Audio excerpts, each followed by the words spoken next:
How's everybody doing today? So we are here again today. We talked about last week. What we're going to talk about this week is going over the amendment, talking about the difference between an amendment and addendum, which is still very confusing for a lot of realtors who've been in the business for a very long time. And then Ken has, as always, just some amazing stuff. If you guys would just do one of the many things he says, you will make money. So please, please, please, you don't have to do everything. If you do everything, you'll make a lot of money. Yeah. It's like it's like when you go to a conference or convention. I think the best advice I ever received from somebody was like, just try to get three things. Yeah. If you go there and you try to do everything you get from a convention, it just becomes overload. It gets put into a file, your binder, and it's put away in a closet. You never think about it again. But if you just try to find three things that you can implement over the next year, then that convention was worthwhile. Even if it's one thing, it's worthwhile. Just Andrew, and what I try to do is I try to bring the fundamentals. If you just master the fundamentals, guys, and most of us never in the entire time we're going to master the fundamentals. And if we can just do that. Mastery is just the fundamentals mastered. I mean, at the end of the day, you take every true professional athlete, they spend a lot of time practicing catching. They spend a lot of time running. They spend a lot of time. It sounds like it's a secret, and there's no secrets to this game, and that's kind of the thing. So I don't know, I may have talked about this, but I'm a 4th degree black belt, right? And what it means to be a black belt, it means you've mastered the fundamentals. It doesn't mean that you're some high-powered, crazy ninja. It means that you can do all the fundamentals basically well. Yeah. Absolutely. And that's what it takes. And that's what it is. I think that's the greatest thing about real estate, and why so many real estate professionals who are amazing in this business are so willing to share, because there are no secrets. It's called getting up and putting in the work. That's pretty much it. If you answer your phone, you're ahead of the majority of agents in this business. Yeah, how hard is that, right? And if you don't answer your phone, if you at least, set up your voicemail or make sure it's not full, you're ahead in this business. So just a little tip on that. I made 10 phone calls this morning to 10 people out there, and I had one person answer their phone. I believe that. Now, why would you not answer my phone call? Well, it's great. How many times. And that's the problem as a broker when people are like, they're not answering my calls. So they don't answer my calls. Don't feel too bad about it. Yeah. Come on, man. I'm not trying to pressure you to do anything. I'm the guy you should answer the phone call from. Yeah. Give me a break, right? So that's our high horse today. And then we're going to get into some good stuff. But guys, it's no secret. There's no magic pill. There's no magic formula. It's, hey, do this and you'll make money. We had an agent who started out with us who said, hey, go knock on doors and say, I've been willing to give you a CMA. He did over $1 million his first year. And he's like, wow, this is pretty easy. He's like, yeah, no kidding. Yeah. All it takes is doing what we say to do. Yeah. Actually go out and do it. You'll do pretty well. So, and Andrew and I didn't think it up. No, we're just sharing it with you. We learned something. It worked for us, and we're going to share it with you. That's it. It's not like we're saying, oh my God, we're so smart, we figured this out. We didn't figure it out. We just followed the system. We did the fundamentals. Brian and I were talking about it yesterday on my Tea with Andrew classes. If anyone who says I know everything, anyone who says I've got this figured out, you need to run away as fast as possible. I learned something new. I've been in real estate 1999 in one form or another. And if there's not a day that goes by that I don't learn something new, realize I was misinterpreting something, anything to that effect. So if you see anyone who's like, yeah, I got this all figured out, I know everything, don't believe them. Yeah. We just about amendments and addendums and what's the difference and why should I know that and who cares? Well, not only that, did you know we just got the contract changed in April 1st, and there's already a new one coming out in September? I did not know that. Very cool. I was talking to someone with the Texas Real Estate Commission, and they're like, yeah. I was like, well, it's not on the Texas Realtors website. It's on the Trex website. It's little stuff. It's not huge things, but they're always fine-tuning. They're always making little changes. And if you're not paying attention to that, you're going to be caught one day and like, oh, I did not know that. Right. It's just dangerous. So today is not going to be too crazy, too hard, guys, as far as the contract goes. The amendments, it's a single page. We're going to go through it. It's like everything else that is written by the Texas Real Estate Commission, which I love. It's written so anyone can figure out how to fill this out. You do not need a law degree to figure out what goes there, because it says what goes there and then there's a blank.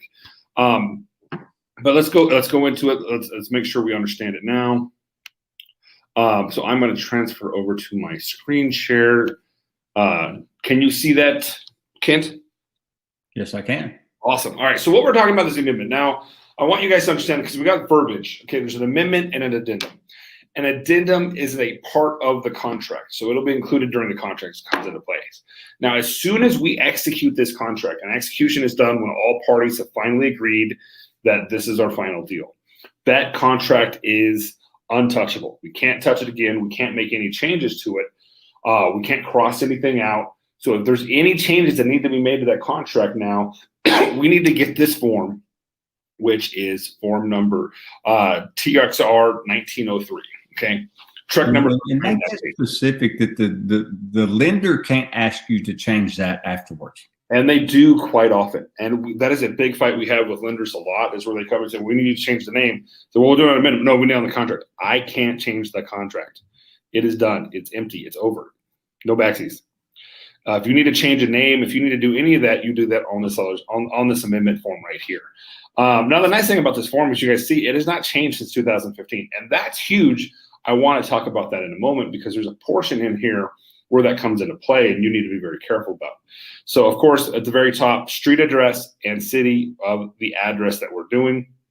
Now, remember the most important thing, seller and buyer amend the contract as follows. If we're changing sales price in any way, again, A plus B has to equal C. So A is cash portion of sales price, B is sum of financing, C is sum of A and B combined. So if we're going from $180,000 to $185,000, how are we breaking that $185,000 down? We've got to make sure we have that there. In addition to any repairs and treatments otherwise required by contract seller's expense shall complete the following repairs and treatments. If we've done an inspection and we want certain things done here, we need to list what we want done here. Don't just put page 2 of the inspection report. Right. You have to put what you want done and how you want it done. And that's the biggest problem we have when it comes to repairs. As both the listing agent and seller's agent, communication is a nightmare. Just because you want it fixed and I say I'll fix it, doesn't mean we're all going to be happy. Because if you're not happy with the level of fixing I did, if I'm going to say, hey, it's fixed, I'm good, and you're going to say it's not. If I painted over flat paint with enamel, with semi-gloss, or vice versa, you're going to be pretty frustrated with that paint job, and I'm not going to care because I'm moving out as a seller. So you've got to make sure what you want done very clearly in paragraph 2. Now, the problem with paragraph 2 is it's not very big. So if you need to add an additional page to it, do so, but don't just cheat and put item G in the inspection report. That does not cut it, because that's just telling you what's wrong. It's not telling you what you want done to fix it and how. Well, there's two things that you need to understand right there. Is one, that you have to put very specific, which Andrew's so first is pick the freaking phone up and call the other agent. Absolutely. And have a conversation. I mean, text messaging and sending emails, that's all well and good. Until we have a conversation where we can hear our inflections in our voice and we know what everybody's saying, we don't know that everybody understands, right? Then the second thing is if you're going to go into this section and you're going to attach something, that's okay. But, there's this little tool out there. It's very expensive. It cost me almost 50 cents. It is called a highlighter. So if I'm going to go in and I'm going to expect you to fix something on that, I'm going to send you a copy of the inspection report, I'm going to highlight specifically what I'm asking you to do. All right. So that it's very clear that that's what you want. And I'm going to write out, here's my expectation of that repair. I mean, it's very simple, guys. And it's your fiduciary responsibility to your client to make sure that it is very simple. Exactly. And that's because I can't tell you how many times I follow people with, like, we want you to fix the dishwasher. So, well, the dishwasher says show signs of wear. Yeah. So what do you want me to do? Fix it. Yeah. What does that mean? Do I fix it? Paint the front door. Do I paint it? Do I remove it? And that's the thing. So just be very clear. And guys, don't get hung up on the space. If you need to add a page, add a page, whatever needs to be done, but be as clear as possible. If you say, paint the hallway, and they go through and paint the hallway, but they don't use the correct paint. You didn't tell them to. You said paint the hallway. I painted the hallway. Paint the house with semi-gloss paint that matches the paint that's already there, or something to that effect, to where people know exactly what you want done. So I'll make a point here too, is that as the agent on the side of the buyer, right, is what I want results. I want to say, here's what I think is a problem. I'd like to have that remedied, right? Okay, it's a simple thing. And as a seller, I want it remedied because I don't want you to come back later and go, oh my God, you didn't tell me about this, right? So I'm personally a big fan of money in lieu of repairs. If you come in and say, Mr.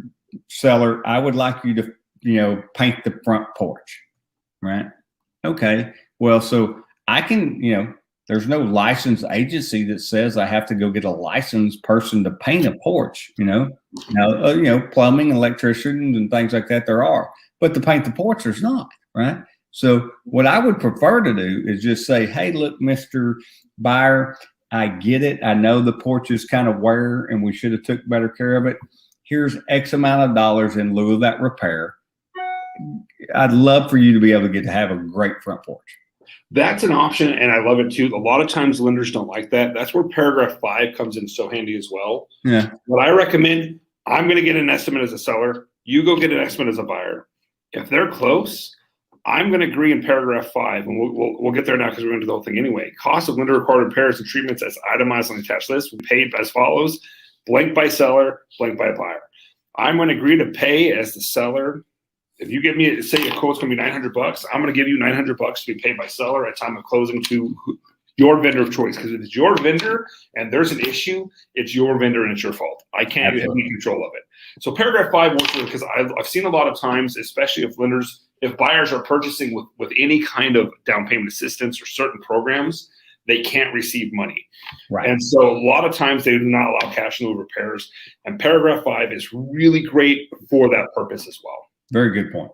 Now, if they don't allow cash in lieu of repairs, paragraph 4 can also come in very handy. Now in paragraph 12A1B of the contract is changed to blank. Listen, I agree. I'm going to give you $1,000. Instead of giving you $1,000, I will give you an additional $1,000 towards closing costs. The money you would have used towards closing costs, you can use towards repairs. That is another option if they do not allow cash in lieu of repairs, which a lot of lenders I've seen have a headache with. So those are 2 ways to get around the issue of cash in lieu of repairs. But I agree with Kent absolutely. I don't want to do the repairs. As a seller or seller's agent, I don't want to do the repairs because I don't want you coming back on me saying the repairs were not done to your satisfaction.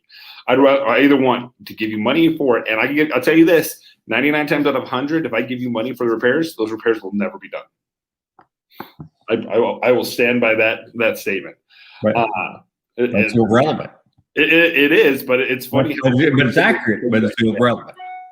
Yeah, and I don't care. I don't but at the end of the day, I'd rather give you money or come to an agreement and pay your vendor, because I don't want it to come back on me. Hey, I agree to do this. We paid your vendor.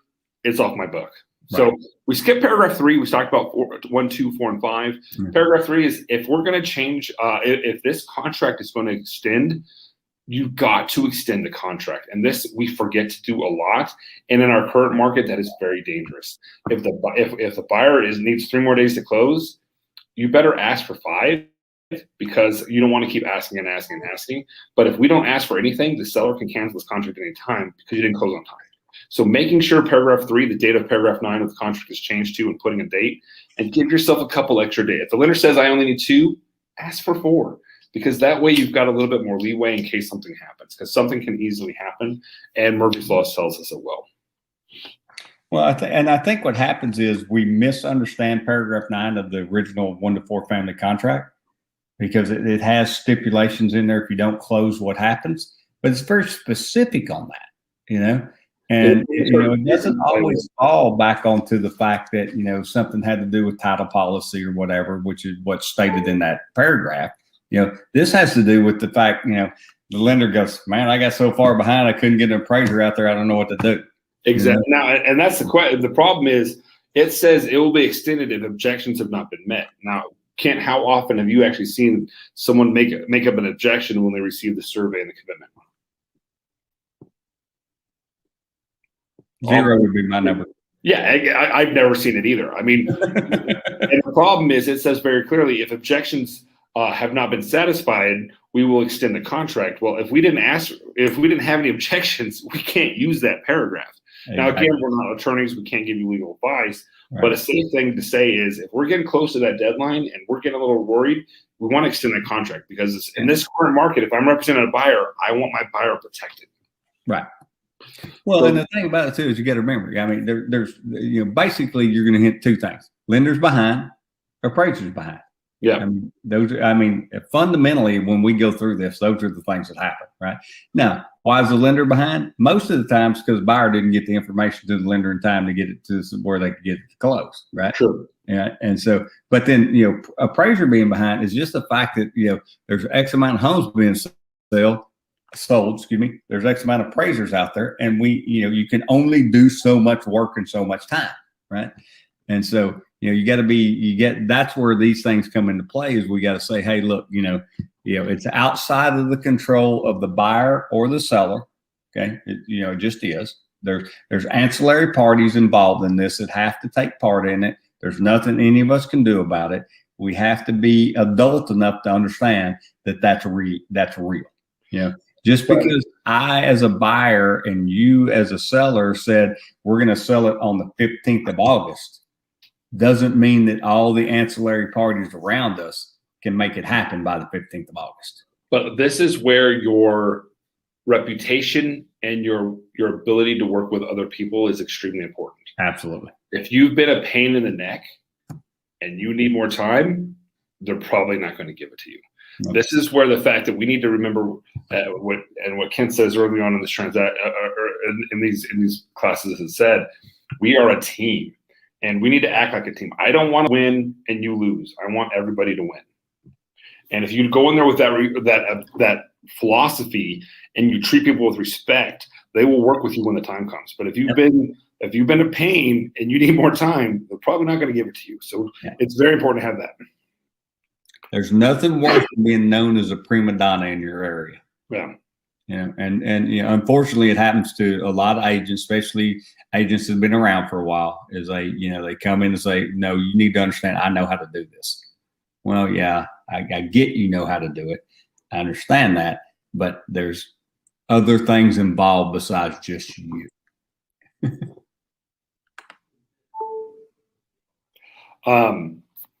Absolutely. Now, the other thing, paragraph 6 is kind of tricky because paragraph 6 did not change when they changed the contract. When they moved around paragraph 23 and paragraph 5 and combined those things and the option money goes to the title company, they didn't change the amendment. And paragraph 6 has to do with additional earnest option money. So this is very important to make sure you understand and make sure this information gets to the title company because it says buyers paid seller an additional option fee of blank for an extension of the unrestricted right to terminate the contract on or before 5 p.m. on blank. This additional option fee will or will not be credited to sales price. So now in the current contract that we have that went into effect April 1st, option money and earnest money goes to title. In paragraph 6 of the amendment, the money goes to the seller, not to the title company. So this is still going where this has to go to the other agent to be given to the seller and make sure that that is done on an appropriate time prior to this, prior to the contract of being what it is. And now we have to go to the title company and say, title company, you have, I'm just throwing numbers, I'm not recommending numbers, $200 is an option period, and we're offering an additional $100. Well, $200 you're going to have, $100 the seller has. So we need to keep aware of that at closing when the closing comes. And that's where you need to be doing your job as an agent the day of closing and make sure all the money that has been done, where it's going, and making sure you're representing that correctly. Thoughts on that, Ken? It's kind of. I'm sorry. I went to look at the contract to look at the receipt page. Mm-hmm. Because I hadn't really thought about that yet. Yeah. And so as you were going through that, it's like going, okay, so on the receipt page, I have option fee receipt, I have earnest money receipt, I have contract receipt, and I have additional earnest money receipt. I don't have additional option money receipt. And there's, I don't think there ever has been one. But the crazy thing is, the place for that to get it is not to the title company. We are now going to be so trained, everything goes to the title company. It's the contract doesn't say title company will run it. It says it will be delivered to the seller. And that was one of those things where I had a conversation with Trek. I was one of the ones who I didn't like the new contract. I was very vocal, and I issued my concerns. And one of those concerns was paragraph 6 saying, you guys aren't changing the amendment. They're like, no, we're not. That still goes to the seller. So when you're trained and used to turning everything into the title company, if you turn it into the title company, that's not what this paragraph is saying for you to do. So what I would probably do, just because I don't know of another alternative, and I'm looking for feedback, Andrew, obviously, is I would get a second option fee receipt signed here with additional date on it, so that we know that it was turned in. No, absolutely. Yeah. I mean, I don't know what else you would do, because you got to prove that money was, because now the only person that can prove it is the buyer and the seller showing it that it has cleared a bank account. Exactly. So it's one of those things where I don't know if they just rushed it and didn't think about it. I don't know if they just didn't want the title company didn't want to be involved in additional. And this is only going to happen if you're extending option period. Now, the only way you can extend option period is the same as the way you can have an option period. You have to give something of value. There has to be money changing hand. It can't be zero. It can't be not applicable. It has to be an amount. And I've heard differing numbers of what a true minimum amount is. I've heard $3. I've heard $7. It can't. If you give them 10, you're covered. Yeah, it has to be a true value. And who says what a true value is for the courts to decide. But here's the other thing: it could be a promise. It could be a promise. And that's a scary thing. Well, and love and affection is something that is allowed to be used to transfer ownership. But that's not here or there. Just understand paragraph 6. If you are extending the option period, that money goes to the seller, not to the title company. So just something in writing to prove that it happened. Yes. And what I would do right now, honestly, is I would make another copy of page 10 of the or 11 of the contract, the receipts, cross out where the title company has put the buyer's information and just receipt it there, and then just include that to the title company so they see that it's been done. And remember, in most cases, the seller's agent's not going to want to give you that extension. So you got to come back with a reason why it makes sense. The only time I do it is when it's their fault. Now, like the seller has informed me that utilities are on. Right.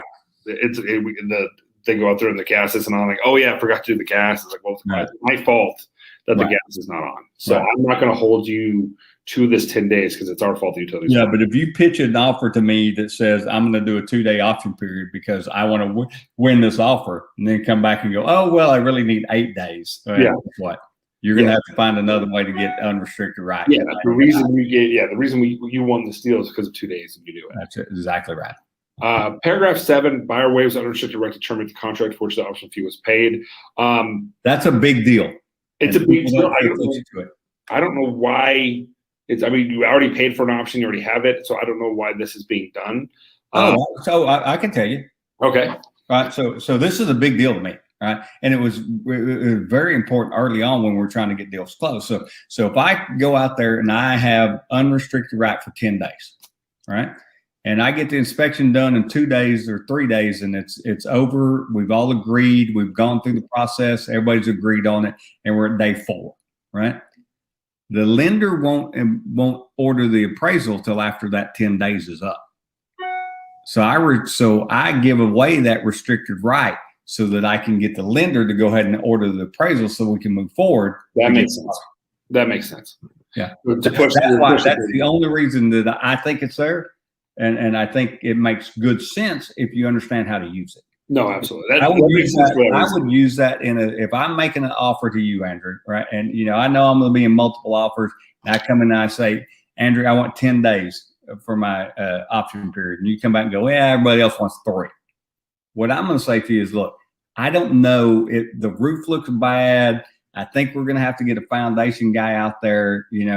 I want to get that all done, and I want to do it right. And so my buyer deserves the right to do that. If we can get it done in 4 days, I'll just release the rights to that, and we'll move on, and we'll start getting our appraisal done the next day. Yeah. And so it's if you use it properly and you understand it, it's a big piece of negotiation in your contract. And that makes total sense. That's a good use for it. Paragraph 8, the date of buyer to give written notice to seller that buyer cannot obtain buyer approval as set forth in third financing addendums change to blank. If you're going to change the number of days buyer can terminate due to lender approval is done there. And that's a big thing to remember, guys. If you have 15 days there on the 18th day, your buyer doesn't qualify, that doesn't mean anything to me anymore. And so you need to understand the importance of that date and why it's there. So, and that's another one that you got to remember. The reason I accepted your contract is because you put 15 days. Exactly. You know, if you come back to me and say, oh, I'm going to need 25 days. As a seller's agent, I'm going to go, yeah, well, you know, I understand that, you know, but a lot of times I get complaints from other brokers saying that we're not willing to work with them and say, hey, they say you're not answering. And I was like, no, we're answering. We're just not giving the answer they want. Right. The answer is no. And we have a contract. We're happy with the contract and we're moving forward. Right. Well, and the only reason I took that contract is because that's what you put in. And remember, guys, this is an amendment. So this is a change. So for the other agent to refuse to agree to these amendments it doesn't terminate the contract. If this amendment is not accepted, then the contract just stays in place. And that's sometimes I think a lot of people understand is like, well, I sent you an amendment, you didn't sign it. You're right. Yeah. And that's most of them we don't. Paragraph 9, other modifications. Be very careful with this. This is where you can get in trouble practicing law. This is where you're going to put if we're having a name change. You know, if the lender wants the buyer's name to read a certain way, then you're going to mark paragraph 9 and say buyer's name is changed to blank or is to read blank, and you're going to put that in information. Be very careful. This is where you can get in trouble for practicing law again. So be very careful about what you put in there. But paragraph 9 is definitely necessary for any other changes that you're going to make. The most common 8 changes are in paragraphs 1 through 8, but there are some other things that may need to change. But if you're doing it, be extremely, extremely careful in what you write. And make sure there's a very specific fact. Yes. The fact is, my name is Kent Gerard Bush, not Kent Bush. Exactly. Right. Again, buyer sign, seller sign. Again, this will not be executed until all parties have agreed on all issues. And that is the amendment, guys. It's pretty simple, pretty straightforward. The other piece too is make sure you freaking execute it and send it to the title company. Absolutely, because it's just a piece of paper until it's executed and all parties know it exists. If we've changed the sales price and we haven't told the lender or the title company, we've got a problem at closing. Yeah, thank you. And it happens more often than it should. So make sure you forward it to the lender, forward it to the title company, and you're moving forward. So one thing I'll say to you and I love that piece of the amendment from an agent standpoint is we don't really want to change sales price unless we absolutely have to, right? I'd rather do, seller's contributions, things that may, because here's the problem is that, so Andrew and I are in a deal, right? And we're the principal. So I'm buying Andrew's house, right? And I come back and say, hey, Andrew, I need, because of this repair, I'd like to reduce it from 185,000 to 182,000. Okay. Well, from a buyer standpoint, that's like a nickel a month for the next 30 years. That is really not a very good deal for me.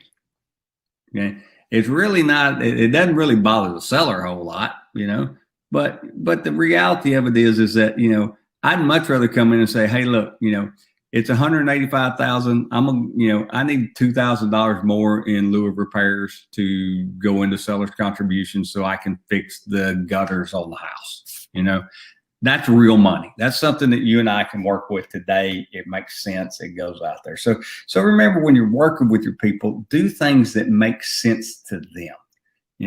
Normally reduction in the sales price does not make financial sense long-term to the buyer or seller because it doesn't adjust. It adjusts a buyer's by 15 to 20 cents a month.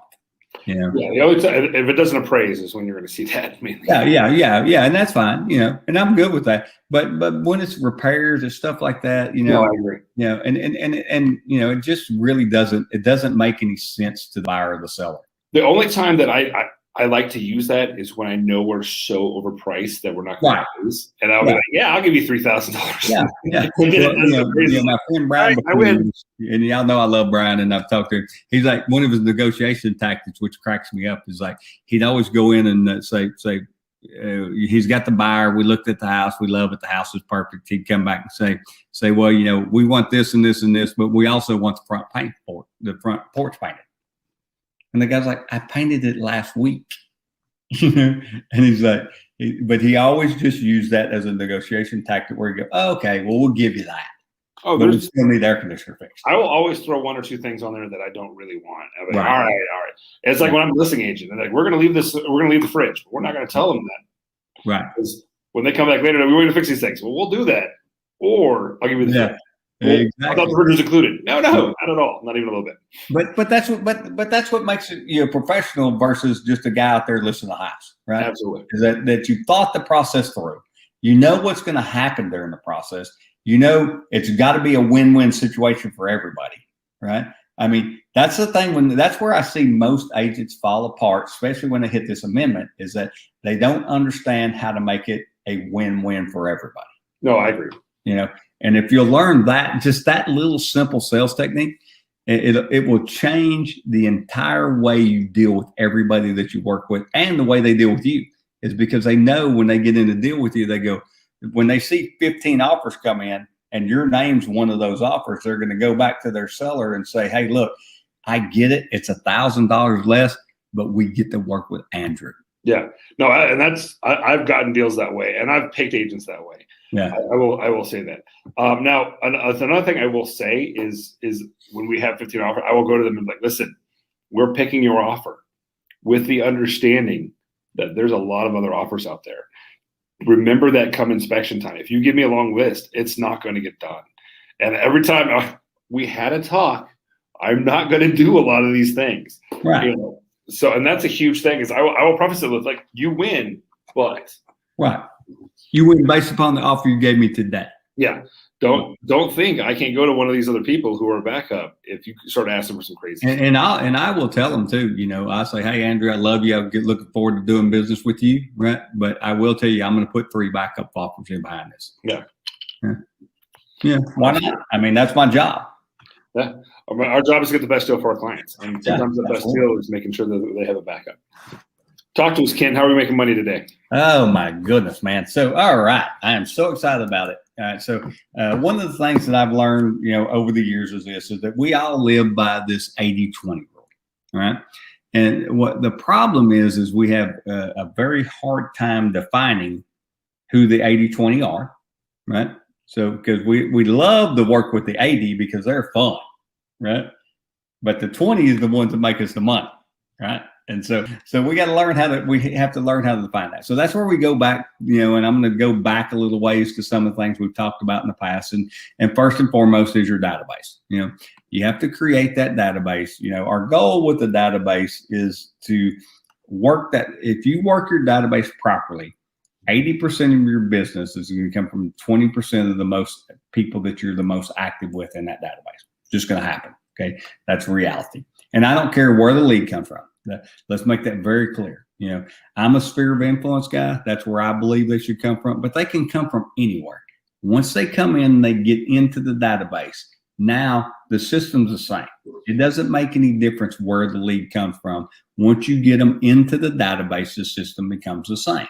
And so part of that is we have to learn to take that database and be persistent and consistent over time. Right. So we do the persistent and consistent things we have to do. So fundamentals, let's just quickly go over the fundamentals. Fundamentals is, once a month, I'm going to send them, I'm going to send out what we call an item of value, which is something that talks about their business and why it should, or their house, or how to keep it up, or, how to get it back, whatever it does to keep the value up. We're going to send them a little letter in the mail, snail mail, right? That's number one, item of value. Okay. Number 2 is we're going to make a phone call. we're going to call them. I'll say, hey, Andrew, how you doing? Just checking in on you. Is there anything I can do to make your life better? Okay. So think about that. How long did that phone call just last?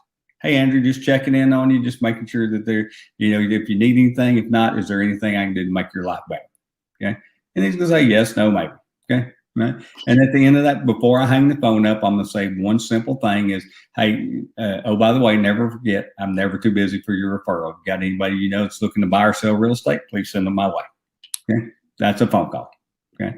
That was all of 30 seconds, right?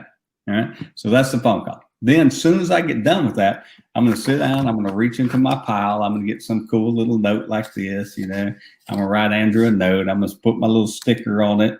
Hang on. If I can get my sticker off of here. It came off real easy a while ago. It was stuck to my phone. Now I can't get it off. Right. And then I'm going to stick my little business card in there. And it's going to look like this. And then I'm going to write a little note. Hey, really nice talking to you on the phone the other day, Andrew. And it's come in. It's going to say, the little sticker says, oh, by the way, I'm never too busy for your referral. Okay. So, so it's very obvious that that's why I'm sending it. Right. And it's just, hey, great. It was nice chatting with you. So I'm going to go item of value, phone call, note. Okay. Then at some point in time, I'm going to send them a pop by. I got a pop by from the kids the other day, which is kind of fun, and it was in a note card, and it was a scratch off sticker. And if you don't know, I won $2. Yeah. Yeah. And there's nothing like sending somebody a scratch off. They win $2. Like, holy crap, I won $2. Right. Yeah. Yeah. And so then if I can get them to win $2 and post that on social media, oh, how cool is that, right? Yeah, right. So now I've sent them item of value. I made a phone call, right? I've sent them a handwritten note. I've sent them out a pop by of some sort. I've dropped by and dropped something off. And then the last thing I'm going to do on the 15th of the month is I'm going to send them out a little email that says, hey, here's what's going on in our community. Here's what, just something that has some value to them, right? Right. To just keep them. So now I've touched that person in my top 100 5 times in a month, right? So you think about that. So that's 60 times a year. So now 60 times a year, I've had some type of contact with Andrew, right? And so now none of them are invasive, right? The phone call is probably the most. And if he doesn't answer my phone call, I'm just going to drop him the same message that if I was talking to him, just checking in on you. Don't know if there's anything to do. If I can help you out in any way, please give me a call. Never forget, I'm never too busy for your referral. Boom, right? So now I've touched Andrew 5 times in that month. That's 60 times in a year. All right. So now I have 100 people that I've done that with. Right. So think about that. If I persistently and consistently over time talk to 100 people that I know, and I've done that, right? How many, really, realistically, how many people you think they know that are going to do something in the real estate industry, right? Cousins, brothers, aunts, uncles, nephews, nieces, I'm at the water cooler and Andrew comes up and says, never guess, the guy that works for his kid's having a baby. Hey, great. I'm never too busy for your referral. They need the bigger house, and so that's the things you got to do. So you got to remember that 80-20 rule comes into play. So how do we make that work? All right. Well, there's 3 mechanisms that make that happen. Okay. Number 1 is build that database. Okay. If you haven't built that database yet, shame on you. All right. We've been having this conversation for, several months now, and we have this conversation on a regular basis, right?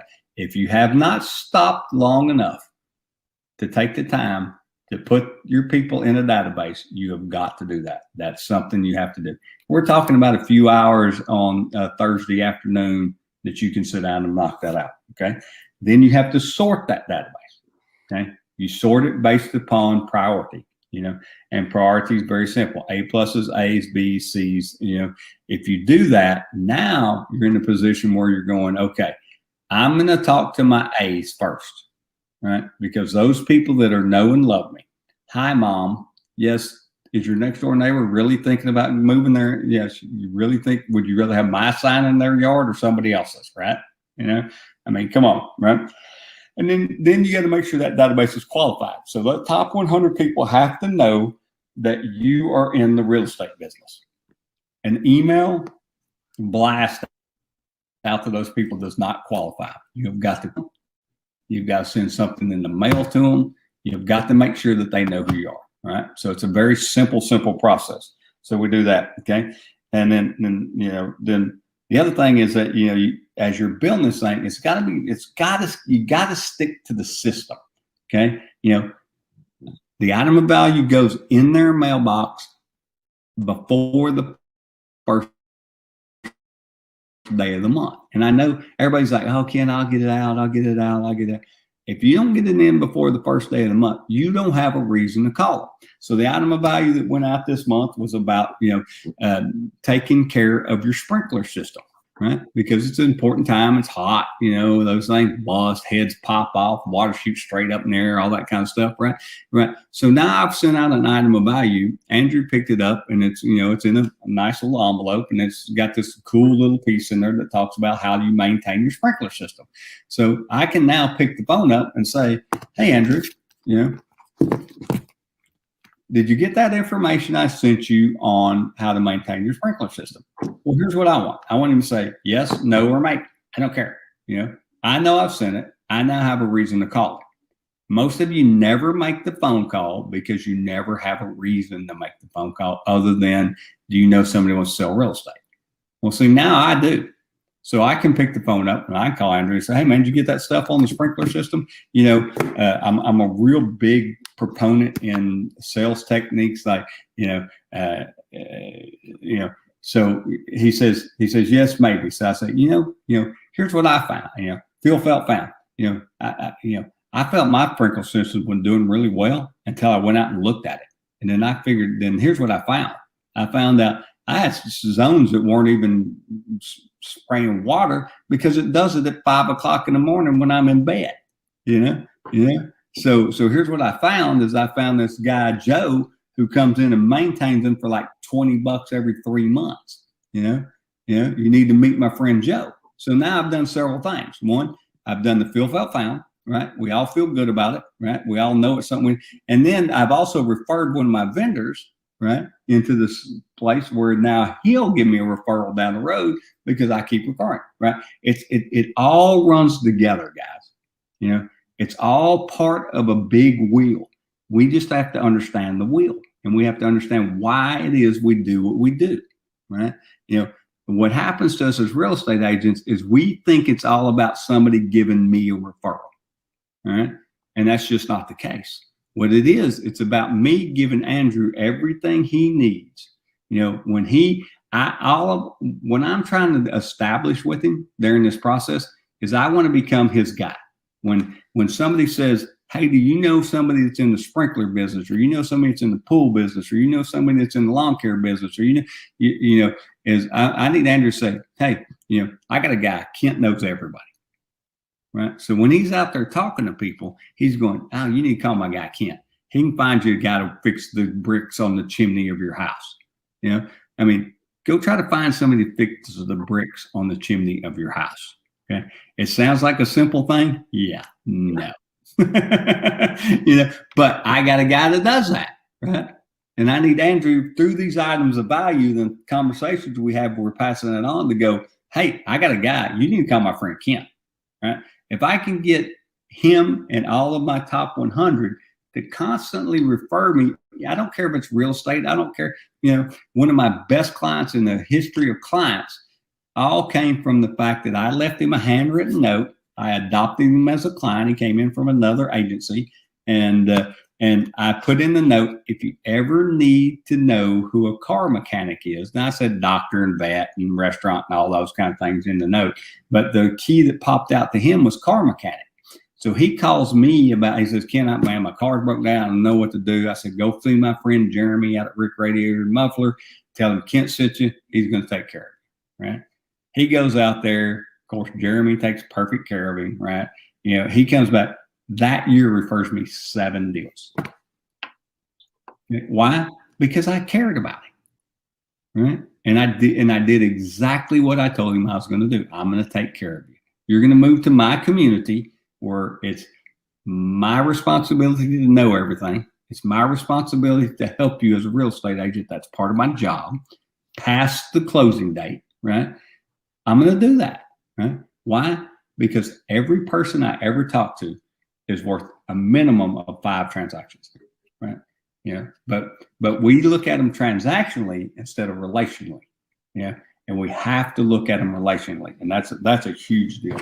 That's a huge deal. So my goal really is to go from 100 people in my database to 100 people in my A part of my database. And if we're out there building relationships on a regular basis, to get 100 people in your A's it's not that big a deal. Most of you already have them. You just don't know how to manage it, and you're not doing it. You're not persistently and consistently over time doing the 5 things it takes to make it happen. Okay, it's that simple, right? So I need you guys to really, really stay consistent.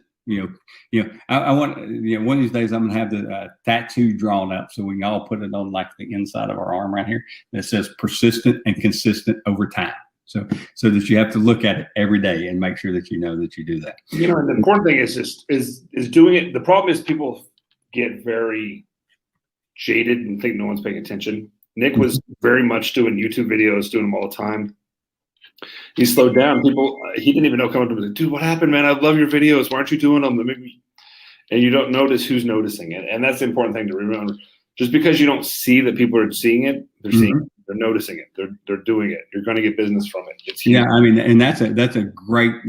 So I was at a chamber event. It was a golf tournament, right? And there's a guy out there I've done some business with over time. He's got a big company. He had like 15 or 20 of his guys standing there with him, getting ready to go tee off, right? And it's when we had just kind of changed brokerages, and I was talking to him. I said, Mike, here's what's going on. And he said. You're going to still send me those emails on the 15th, right? And I'm like, well, yeah, of course I am. He's like, I love those. I pass them out to my whole organization. Yeah. And I had no clue of that. I had no idea. I've been sending to him 5 years, had no idea of that. And I'm like, well, how cool is that? And it's just one of those things that just goes back and emphasizes the fact of what we do. It's broad, right?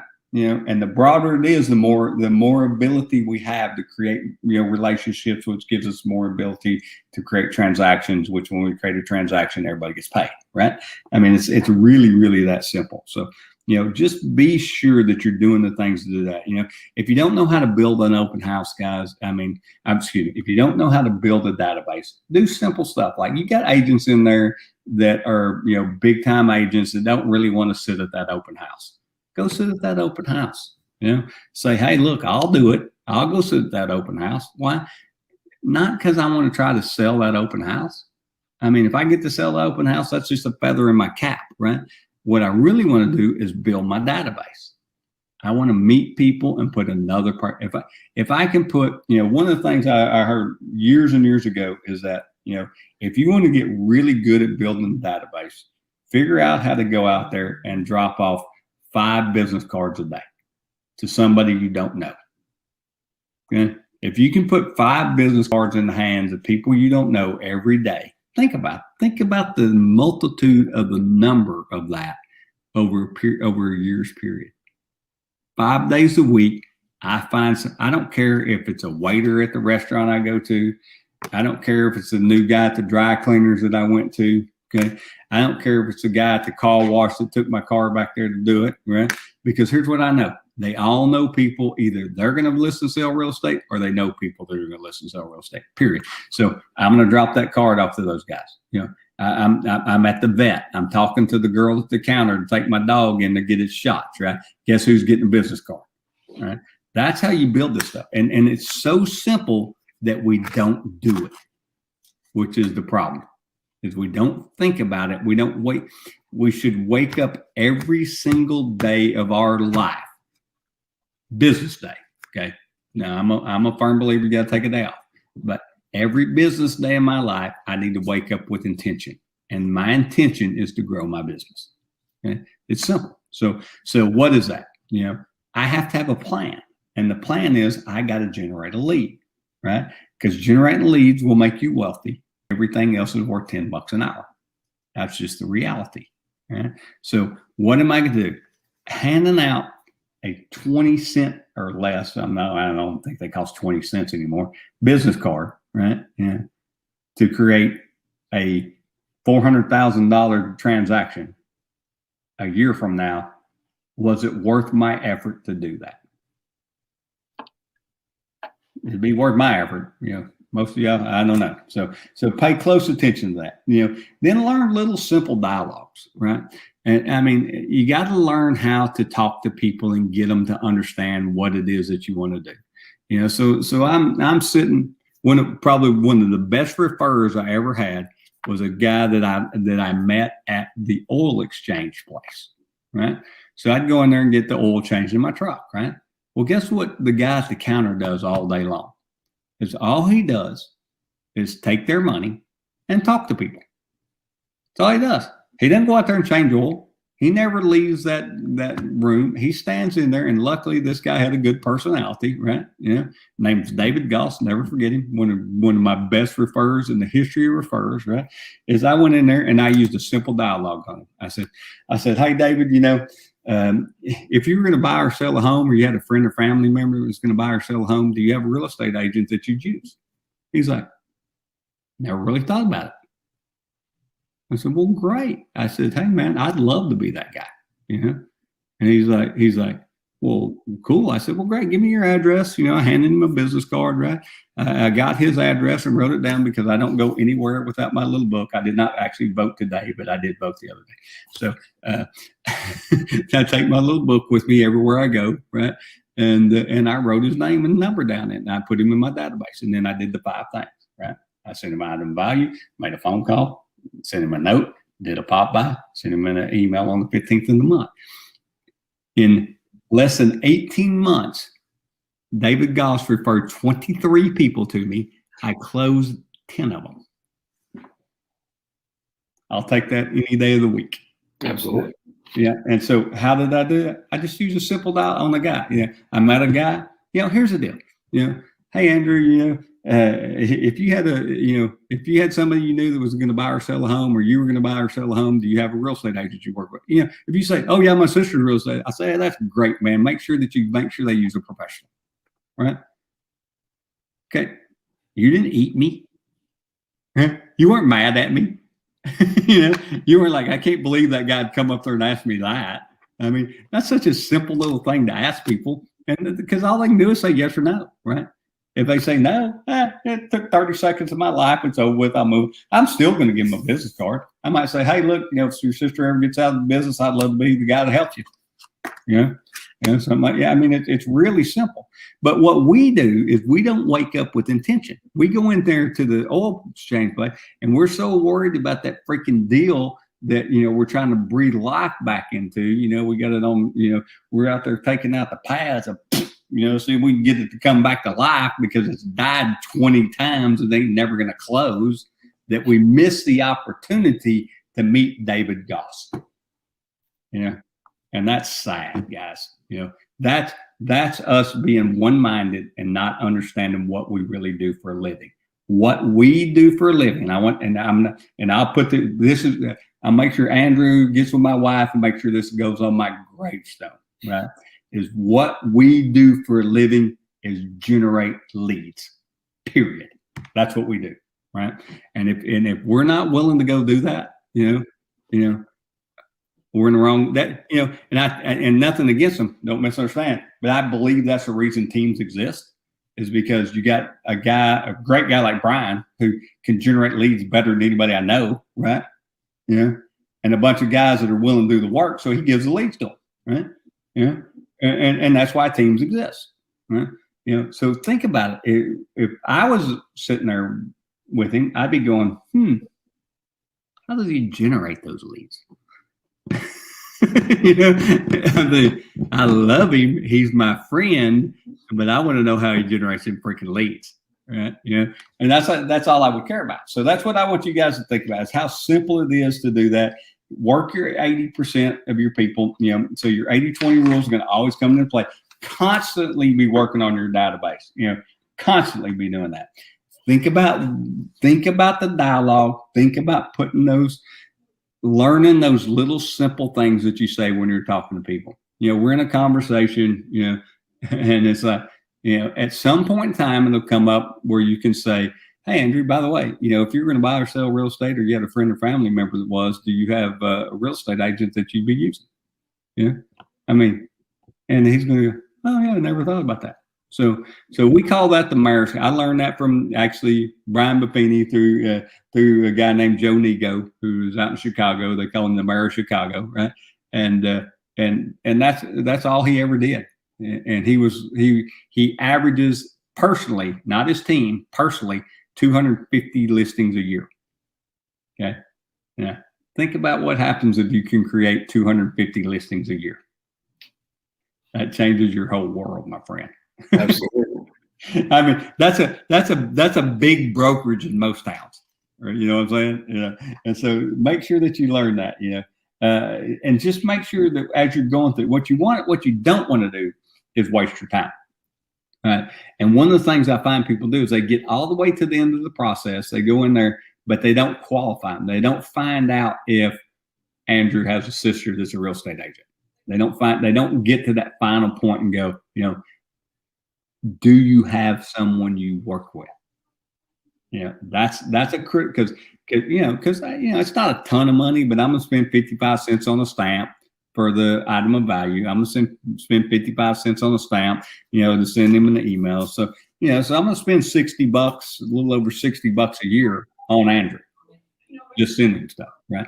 If his sister's selling real estate, I am not going to spend $60 a year on Andrew. It's just, I'm going to spend $60 a year on somebody that might send me a lead, So make sure that you qualify them. So that's my 2 cents for the week. And I guess the secret is do something. Just do something. That's all we ask. Do something. Right. But preferably do it all. Do the 5. 5.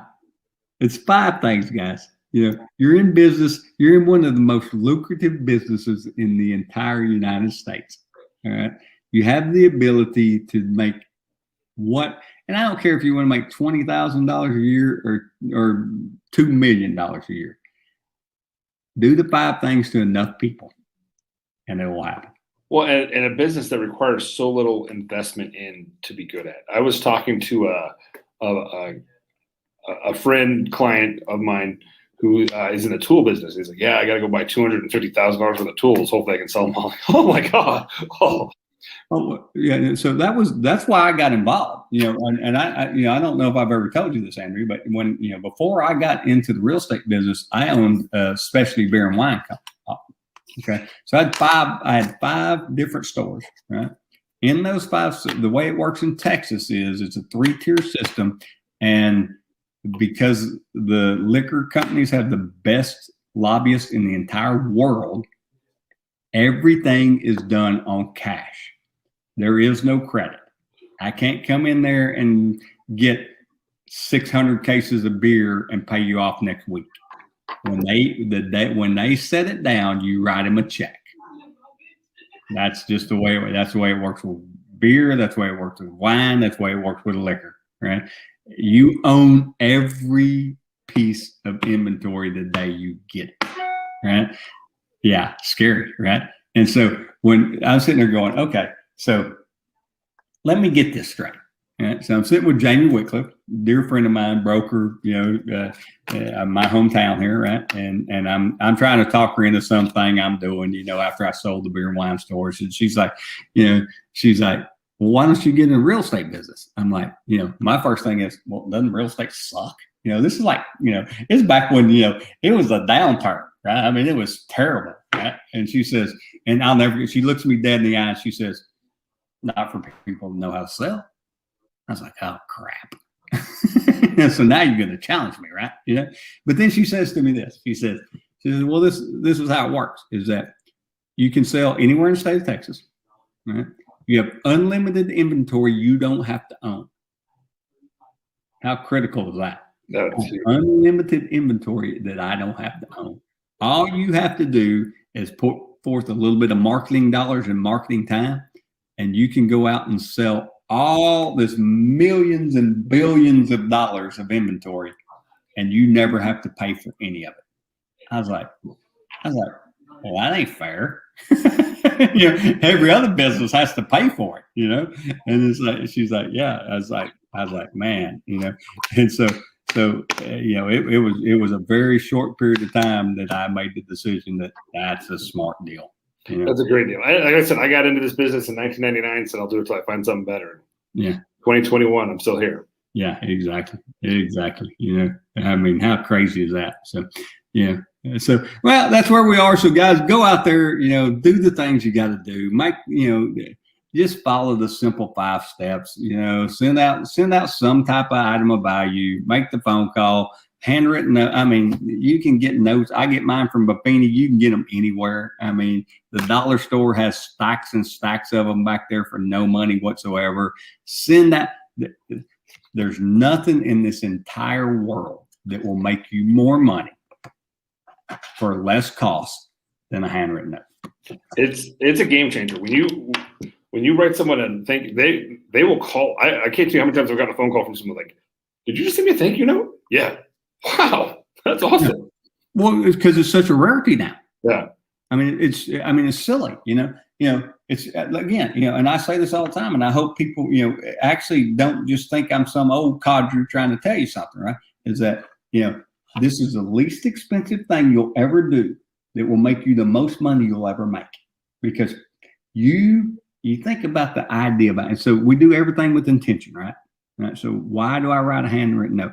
The handwritten note is going to Andrew because I want him to know that I took time out of my day because he was so important to me that I need to sit something down and put it in writing and put it in the mail so he knew how important he was to me.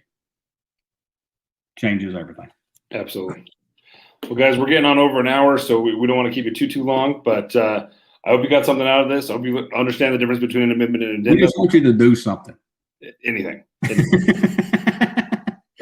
All right, you guys, man. I'm looking so forward to seeing the growth that happens from these, and you guys that pay attention and listen. This is going to be the funnest next 12 months we've ever had. All right, guys. With that, appreciate it. We'll see you next week. Have a good weekend, buddy.